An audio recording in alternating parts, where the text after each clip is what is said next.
კიდევ ერთი მრავალფეროვანი საინტერესო და მე ვიტყოდი ცოტა უცნაური წელიწადი დავამთავრეთ. პოლიტიკის მოყვარულებს გვიმართლებს, იმიტომ რომ ბოლო პერიოდში სულ რაღაც გლობალურ ისტორიული მოვლენები ვითარდება ჩვენ თვალწინ. როგორი იყო 2025 წელი? კრიზისების, ომების, არჩევნების, ალგორითმების და რიგ შემთხვევაში ისტორიული გამარჯვებების. სამწუხაროდ დიდი წყენების წელიც იყო. აი მაგალითად ჩვენ შემთხვევაში საზოგადოება ისევ პოლარიზებულია და პირადი ურთიერთობები, მეგობრობა, ძმაკაცობა, დაქალობა ყველაფერი პოლიტიკურ გემოვნებაზე დადის და ერთმანეთში საუბარი ჯერ კიდევ ვერ ვისწავლეთ. მე არ ვიცი თქვენ როგორი წელი გქონდათ, ვიმედოვნებ 2025 წლის დასაწყისში რა მიზნებიც დაისახეთ, მიაღწიეთ ან ამ მიზნების მიღწევის გზაზე ხართ. სამაგიეროდ მე შემიძლია გესაუბროთ ზოგადად როგორი წელი იყო მსოფლიოში და კონკრეტულად რა დასკვნების გამოტანა შეგვიძლია 2025 წლიდან. 2022 წლის შემდეგ 2025 წელს დიპლომატიური გაბუტულობის ეპოქა დასრულდა.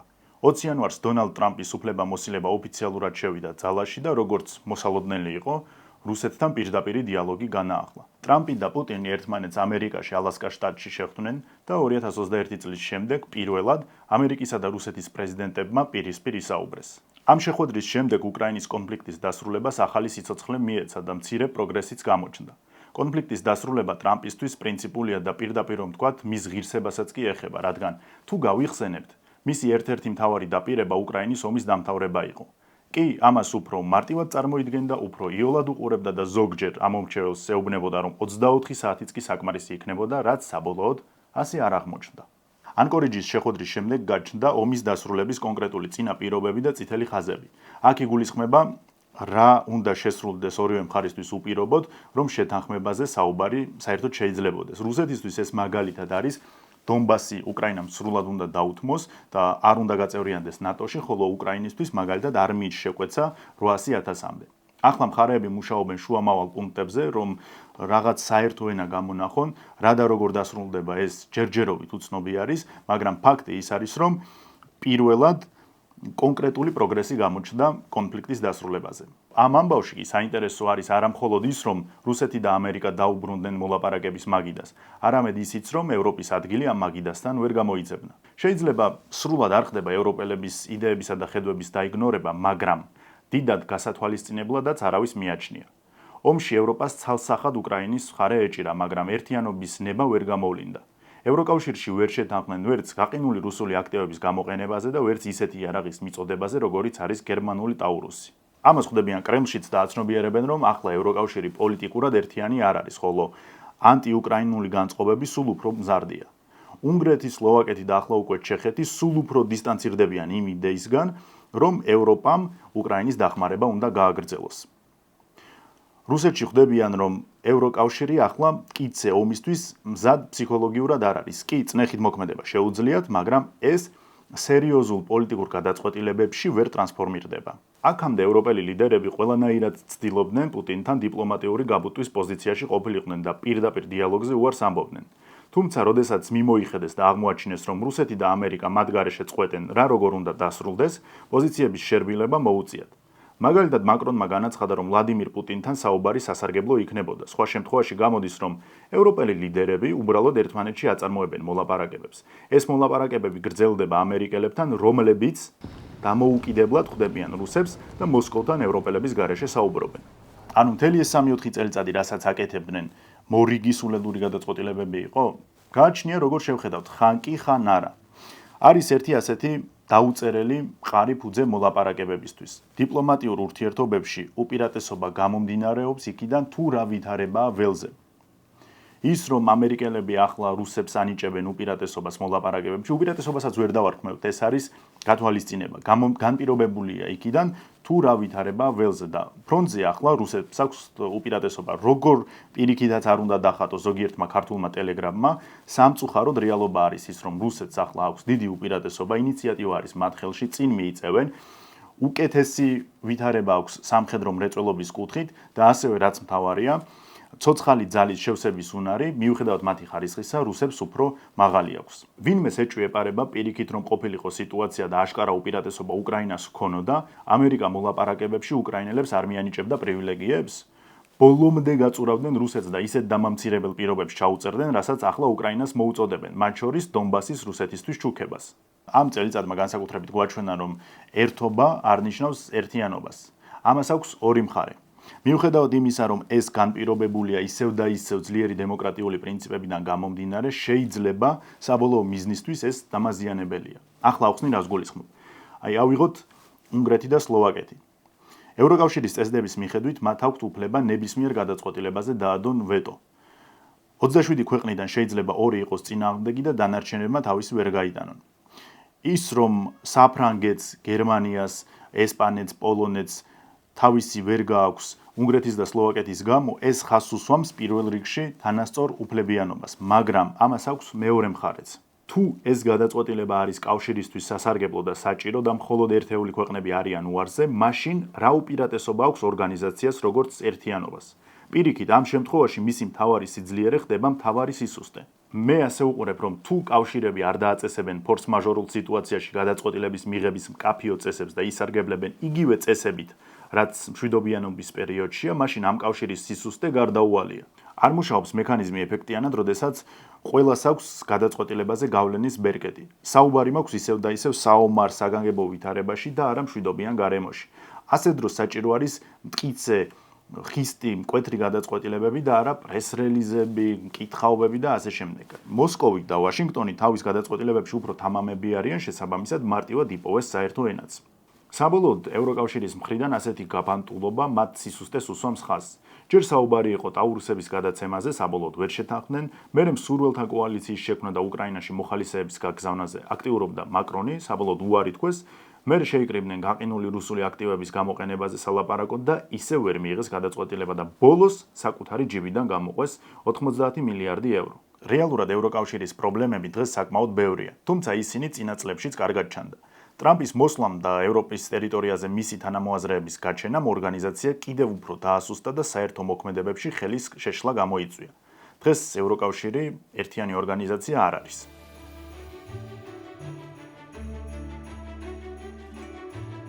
2025 წელი ალგორითმების წელი იყო და როგორც ხვდებით, ეს ჯერ მხოლოდ დასაწყისია.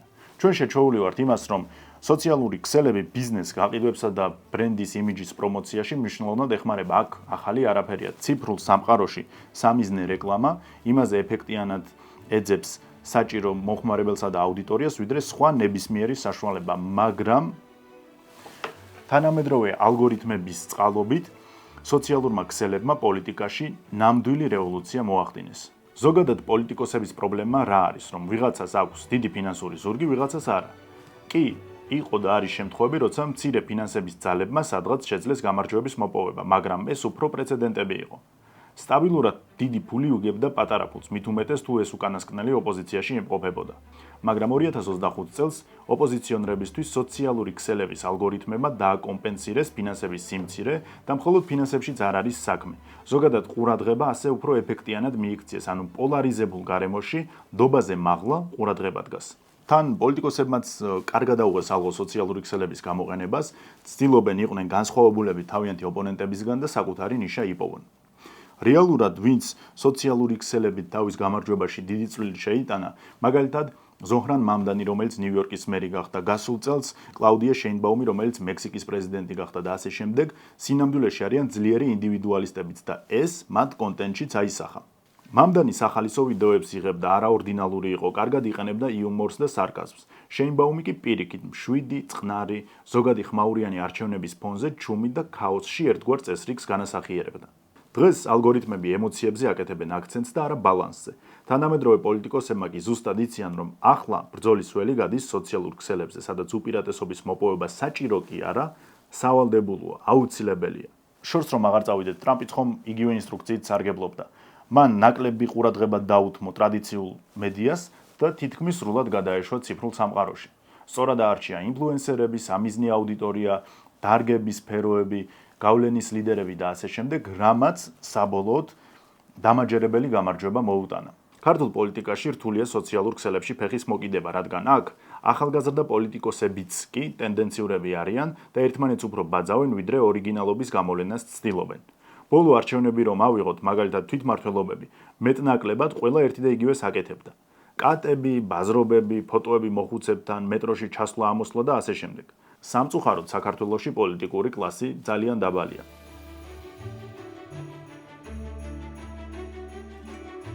მესამე გაკვეთილი ის არის, რომ ჩინეთმა ყველაზე ადრე მოახერხა განესაზღვრა 21 საუკუნის ერთ-ერთი ყველაზე პრიორიტეტული დარგი და ახლა დანარჩენებზე მომზადებული აღმოჩნდა.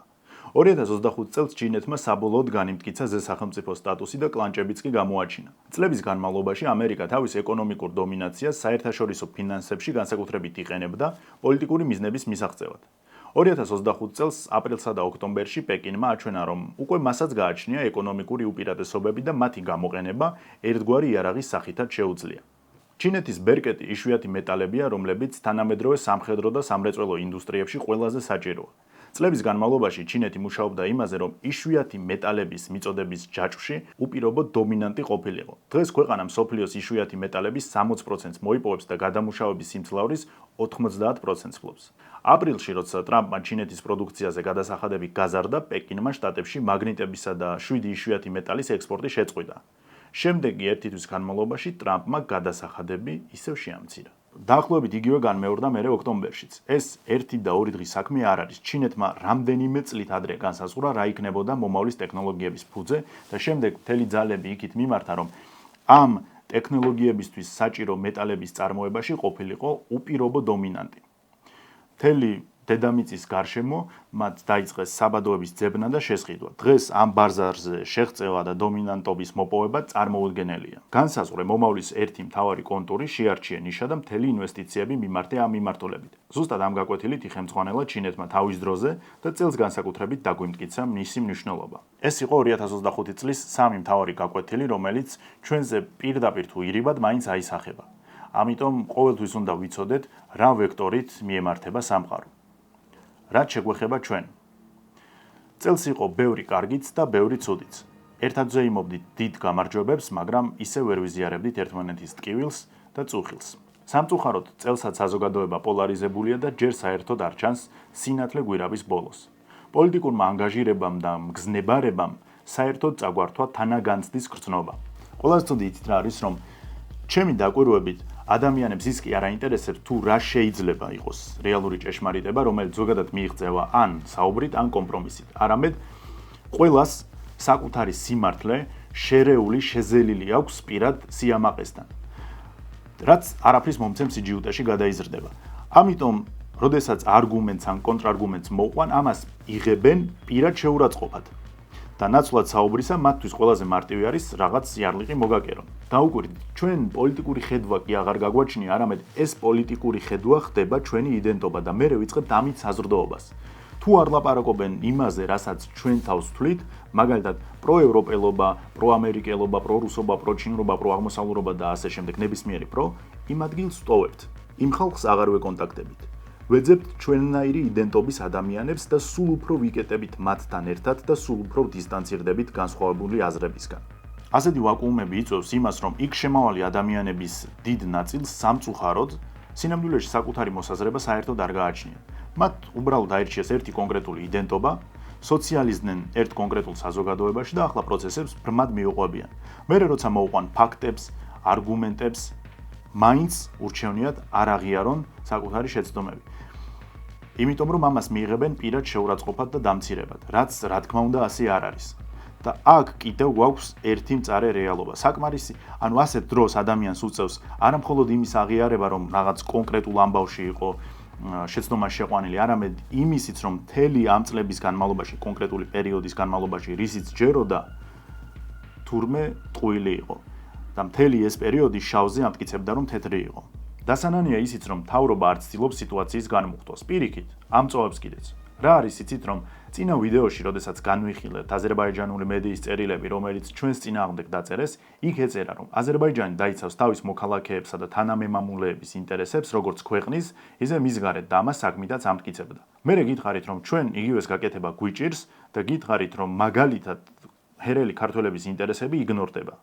ეს მხოლოდ ერთი მაგალითი ხომ არ არის. მე რო ახლა კითხვა ასე დავსვა, იგნორდება თუ არა იმ ქართველების ინტერესები, რომლებიც საზღვარგარეთ ცხოვრობენ და მუშაობენ და ამიერიდან ხმის მისაცემად უცხოეთიდან უნდა დაბრუნდნენ საქართველოში, გამოცხადდნენ საარჩევნო უბანზე და აქედან მისცენ ხმა. რა თქმა უნდა რომ იგნორდება. ეს მათი უფლებების შეზღუდვა კი არ არის, ეს არის მათი ინტერესების დაიგნორება. მორიგ ჯერზე ხაზი უნდა გავუსვათ იმას, რომ საქართველოსდან წასული ადამიანების 95% მიდის იმიტომ, რომ აქ აქვს ფინანსური პრობლემები და ურჩევნია თუნდაც იგივე საქმე აკეთოს საზღვარგარეთ, მაგრამ ბევრად უკეთესად ანაზღაურდეს. ეს რადგან მიდიან ქვეყნიდან, ეს იმას ხომ არ ნიშნავს, რომ ამიერიდან ქვეყანა უფრო ნაკლებად უყვართ, არ აინტერესებთ ქვეყანაში რა ხდება, უფრო ნაკლებად შესტკივათ გული და ასე შემდეგ. ეს ყველაფერი მაგას ხომ არ ნიშნავს, არა? ჩემთვის გაუგებარი არის, რატომ უნდა გაართულო რაიმე სახით შენ ის, რომ ადამიანმა ხმა მისცეს კონკრეტულ პარტიას. და თან რა არის იცით, რომ ახლა მე რაზეც საუბრობ, ეს ხომ ელემენტარული არის, სადაც ეს მე ვიცი და სადაც ეს თქვენ იცის მთავრობამ რა თქმა უნდა, ხო? წასული ადამიანების დიდი ნაწილი იქ ელოდება რაღაც საბუთებს, გადაწყვეტილებებს და ასე შემდეგ და მათთვის ძალიან რთული არის კონკრეტულ პერიოდში დატოვოს ის კონკრეტული ქვეყანა და აქ ჩამოვიდეს. თითქმის შეუძლებელიც კი არის. და ასეთ გარემოში მათ ხმის მიცემის უფლება უკვე აღარ აქვთ. ასე გამოდის, ხო?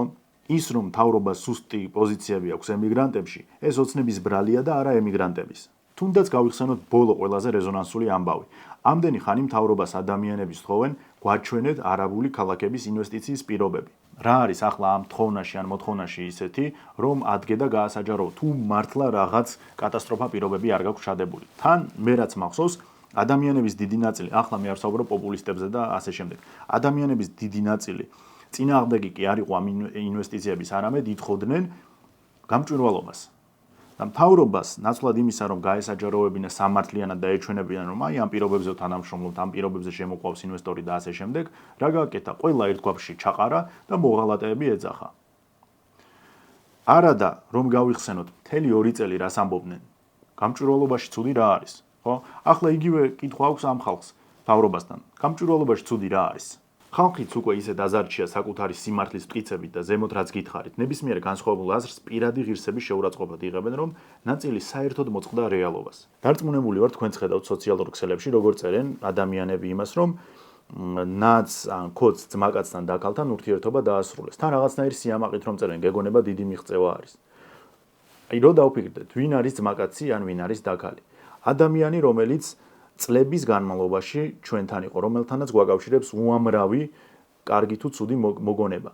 ადამიანი, რომელიც, როდესაც ჩვენ გვიჭირდა, როდესაც გარემოებები, კონკრეტული პირები იყვნენ ჩვენ წინააღმდეგ, მაშინაც კი არ თქვა ჩვენზე უარი და ჩვენთან ერთად იყო იმ რთულ პერიოდში. და ასეთ ადამიანებთან ასრულებენ ურთიერთობას და საკუთარ სიამაყეს უფრო მაღლა აყენებენ, ვიდრე წლობის ურთიერთობას. ხალხს სერიოზულად უწევს იმის ახსნა, რატომ დაპატიჟა საკუთარ დაბადების დღეზე ქოცი ან ნაცი მეგობრები. ეს ხო აბსურდია, ხო? ეს ხო არ არის ჯანსაღი.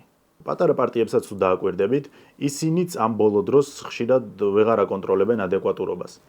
რაღაც დამცინავ ირონიულ ტონში არიან გადასულები და ისე ესაუბრებიან აუდიტორიას. თქვენ რა იცით კაცო სიმართლეს? თქვენ ხო სულელები ხართ, თქვენ რა უნდა გელაპარაკოთ და ასე შემდეგ. ანუ ჯერ რომ ოპოზიციაში ხარ და ჯერ ისედაც არ გაქვს საამაყო რეიტინგი, მაგრამ კი კონკრეტული პოტენციალი გაგაჩნია, რომ შენ როგორ ძალა გაიზარდო, მაგრამ ამ ეტაპზეც რომ გიჭირს სტრესის და ემოციების კონტროლი, მერე რა გაიქნება. შენ თუ ასე მარტივად გამოდიხარ წყობიდან, ჩათვალე რომ შენივე თავს განაჩენს გამოუტან. ხო და ხალხის ნაწილი და მთავრობა ერთმანეთს აკეზებენ. ზიზღის ენა, დამცინავი ეპითეტები, აკაცუკები, რუსები, მონები, მოღალატეები და ამას ბოლო არ უჩანს. არავინ არ ითხოვს, რომ ვიყოთ ერთ აზრზე. პირიქით, კონკრეტული ფუნდამენტური საკითხების გარდა, არც და სხვადასხვაობა სავალდებულოა. ახალ წელს მე მინდა ჩვენ თავებს ვუსურვო მოსმენის, პერიოდული გადააზრების, პატიების და თანაგრძნობის უნარი. არავინ სამყაროში არ არის 100%-ით მართალი და არავინ სამყაროში არ არის 100%-ით მტყუანი. როცა საუბრის ან თუნდაც კამათის დროს ვიღაც გვეუბნება თავის არგუმენტებს, ეს იმას არ ნიშნავს, რომ ამით ჩვენ გვაყენებს შეურაცხყოფას. ეს მხოლოდ იმას ნიშნავს, რომ თავის აზრს გვიზიარებს. მაგრამ რა არის იცით? ჩვენ მედიებმა გადაგვარჩია ერთმანეთში საუბარს ამ დაქენსელების კულტურის გამო. ამიტომ 2026 წელს ვისურვებ, რომ უფრო მეტი ვისაუბროთ, მეტი გავუზიაროთ, ერთმანეთის მიმართ უფრო მომთმენები ვიყოთ და რაც მთავარია, ერთმანეთს მივცეთ შანსი. მე შეიძლება ამ პრობლემის მოგვარებაში მთავრობის და კონკრეტული ბაბლების იმედი არ მქონდეს, მაგრამ მთავრობა და კონკრეტული ბაბლები ამ ქვეყნის უმრავლესობას არ წარმოადგენენ. ძლიერი და დამოუკიდებელი სახელმწიფოსთვის კი ერთმანეთი გვჭირდება, სხვანაირად უბრალოდ შეუძლებელია. ამიტომ პირველ რიგში გაუფრთხილდეთ ერთმანეთს, ვიფიქროთ პროპაგანდის მიღმაც და დანარჩენი აუცილებლად თავისით დაალაგდება. რაც შეეხება არხს, არხი ვითარდება, სულ უფრო სტაბილური ხდება ყველანაირი გაგებით და ამაში პირველ რიგში არის პატრეონების და თქვენი დამსახურება. ხშირად კომენტარებში ადამიანები კითხულობენ, რატომ არავისთან ვაკეთებ კოლაბს, ეს ხომ ისევ და ისევ ჩემს პოპულარობაზე აისახებოდა დადებითად. არის რაღაც საკითხები, რაზეც ჯერ კიდევ სანამ YouTube-ს მოვკიდებდი სერიოზულად, უკვე ჩამოყალიბებული ვიყავი. პირველი ის, რომ 2-3 ადამიანის გარდა, ვინც ამ პლატფორმაზე მოღვაწეობს, ხვები არ მაინტერესებდნენ და მეორე, არასდროს ვითანამშრომლებდი ბეთინგებთან, სლოტებთან და ასე შემდეგ. ცუდად არავის მოვიხსენიებ პირიქით, ვინც იმით არის დაკავებული, რომ ამ პლატფორმაზე დამატებითი აუდიტორია მოიზიდოს, არაფერი მაკავშირებს პატივისცემის გარდა. მე თვითონ ვარ ეგეთი ტიპი, რომ უცხო ხალხთან, უცხო გარემოში თავს კომფორტულად ვერ გრძნობ და ყოველთვის მირჩევნია ვიყო მარტო, ან ძალიან ახლო წრეში. ყოველთვის ასე იყო, ბავშვობიდან ასე ვიყავი. და მეორე, ანუ არ მაინტერესებს გასართობები და ეს პონტები და რაღაც შოუებში მონაწილეობა, არ არის ჩემი. თუ ვინმეს ვატყობ, თუნდაც ის არ იყოს იუთუბერი, თუ ვინმეს ვატყობ, რომ ადამიანი შეპყრობილი არის ქვეყნის მომავლით, ფიქრობს როგორ შეიტანოს თავის თუნდაც მოკრძალებული წვლილი საზოგადოების გაჯანსაღებაში, რაღაც ინიციატივები აქვს და ვფიქრობ, რომ მეც მომწონს მისი ინიციატივები, მეც ვეთანხმები მის ხედვებში, მასთან ვითანამშრომლები კი არა, მისი თანამოაზრე გავხდები. ასევე კომენტარებში პერიოდულად იწერება, რომ გადავაზიაროთ ვიდეო, რომ უფრო მეტმა ადამიანმა ნახოს, ან ზოგჯერ უკვირთ, რატომ აქვს ვიდეოს ცოტა ნახვები და ასე შემდეგ. ნახვები არის მნიშვნელოვანი, მაგრამ არა ყველაზე მნიშვნელოვანი. ნებისმიერ კრეატორს სიამოვნებს, როდესაც იწვალა, რაღაც შექმნა, გააკეთა, დადო ვიდეო და ბევრი ნახვა დაუგროვდა. გამონაკლისი რა თქმა უნდა არც მე ვარ. ზოგჯერ იყო ისეთი ვიდეოები, რომლებიც მინდოდა, რომ უფრო მეტ ადამიანს ენახა, მაგრამ ასე არ მოხდა. ეს ნორმალურია, მეც შევეჩვიე. თან იმაზეც უნდა ვიფიქროთ, რომ ზოგადად პოლიტიკური და შემეცნებითი თემები ყველას არ აინტერესებს. და წარმოიდგინეთ ახლა დამღლელი დღის შემდეგ, როდესაც საცობში идеქი კიდევ საათები და მიდიხარ სახლში დაღლილი დაქანცული, ყოველთვის არ გაქვს იმის სურვილი, რომ ჩართო რაღაც პოლიტიკური ეპიზოდი. ეს ნორმალური არის, როცა ადამიანს აქვს ის რაღაც მცირე პერიოდი დაძინებამდე, ურჩევნია რომ უფრო სუბუქი კონტენტით დაიტვირთოს და ამის 100%-ით მესმის.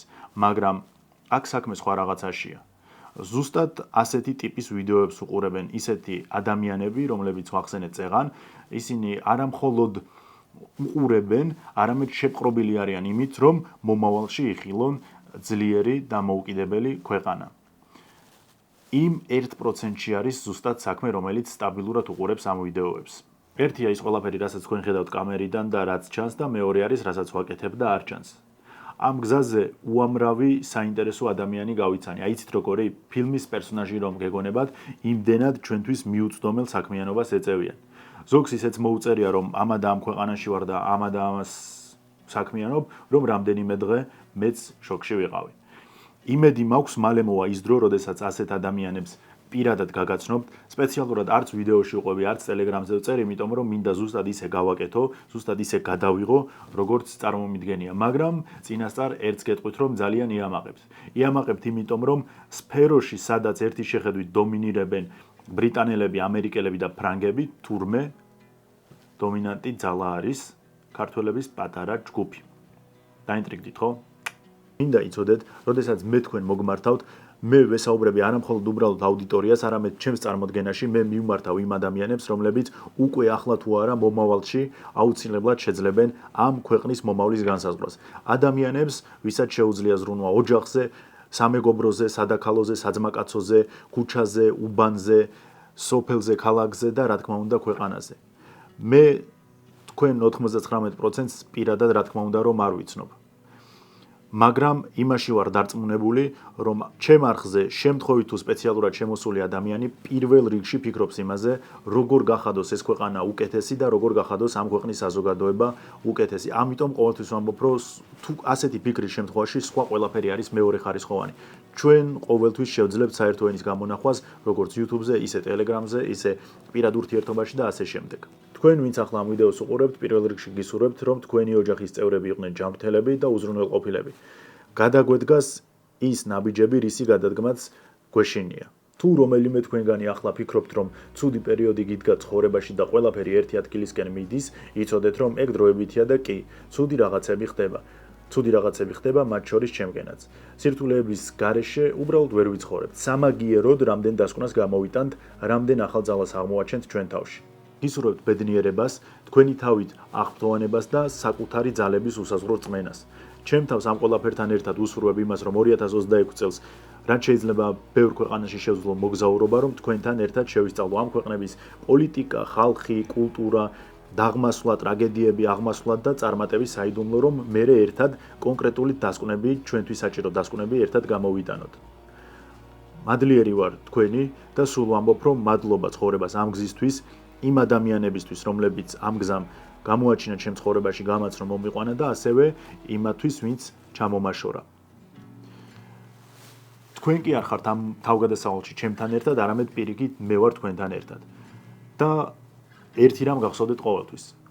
ღმერთს თითოეულ ჩვენგანზე აქვს გეგმები და ეს გეგმები არის დიდებული. გილოცავთ ახალ წელს.